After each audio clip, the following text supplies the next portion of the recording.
Champions ট্রফির জন্য সেরা প্রস্তুতি নিতে পারেনি বাংলাদেশ। ঘাটতি নিয়ে বৈশ্বিক টুর্নামেন্ট খেলবে বলে জানিয়েছেন হেড কোচ ফিল সিমন্স। তবে শিষ্যদের সামর্থ্যে আস্থা রেখে বড় মঞ্চে ভালো করার আশা দেখছেন তিনি।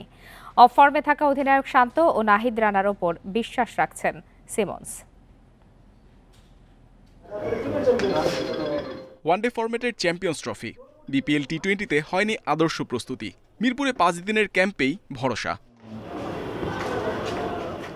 সেরা 8 দল 2 গ্রুপে লড়বে। বাংলাদেশ আফগানিস্তান ছাড়া বাকিরা প্রস্তুতি নিচ্ছে ম্যাচ খেলে। সেখানে টাইগাররা অনুশীলনে সীমাবদ্ধ। বিপিএলের ধকল আর প্রস্তুতির ঘাটতি নিয়েই চ্যাম্পিয়ন্স ট্রফি মিশনে যাবে বাংলাদেশ দল। এটা বাস্তব যে আমরা সেরা প্রস্তুতি নিতে পারিনি। লম্বা সময় ধরে টি-20 খেলার পর ওয়ানডে ফরম্যাটে পারফর্ম করা কঠিন। ভিন্ন থাকে স্কিল, পরিকল্পনা। ঘাটতি পূরণের চেষ্টা করছি। ক্রিকেটাররাও কঠোর পরিশ্রম করছে। 6 or 7 days have to get our minds. পছন্দের ওয়ানডে ফরম্যাটে সম্প্রতি ঢুকছে বাংলাদেশ। চ্যাম্পিয়ন্স ট্রফি 2 ভিন্ন কন্ডিশনে। দুবাইয়ে ভারত আর রাওয়ালপিন্ডিতে নিউজিল্যান্ড ও পাকিস্তানের বিপক্ষে ম্যাচ। শক্তির বিচারে 3 প্রতিপক্ষই এগিয়ে। বাংলাদেশের সম্ভাবনা কতটুকু সেই প্রশ্নে কোচ সিমন্সের ইতিবাচক জবাব। স্বপ্ন দেখা জরুরি, ভালো খেলার তাড়না থাকতে হবে।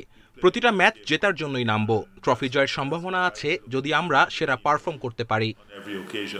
চ্যাম্পিয়ন্স ট্রফির দলের বেশিরভাগ ক্রিকেটার বিপিএলে পারফর্ম করেছেন। শান্তকে নিয়েই চিন্তা বেশি। নাহিদ রানাও সম্প্রতি ফর্ম হারিয়েছেন। তবুও তাদের উপর আস্থা রাখছেন কোচ।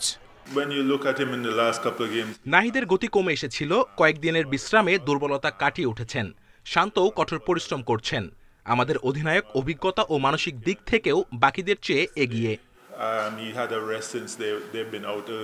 বিপিএলের ব্যস্ততা শেষে ক্যাম্পে যোগ দিয়েছেন মুশফিক মাহমুদুল্লাহ রিশাদরা। 12 ফেব্রুয়ারি প্রস্তুতি শেষ করে 13 তারিখ দুবাই যাবে বাংলাদেশ দল। Muhammad Nazim, independent news, Dhaka.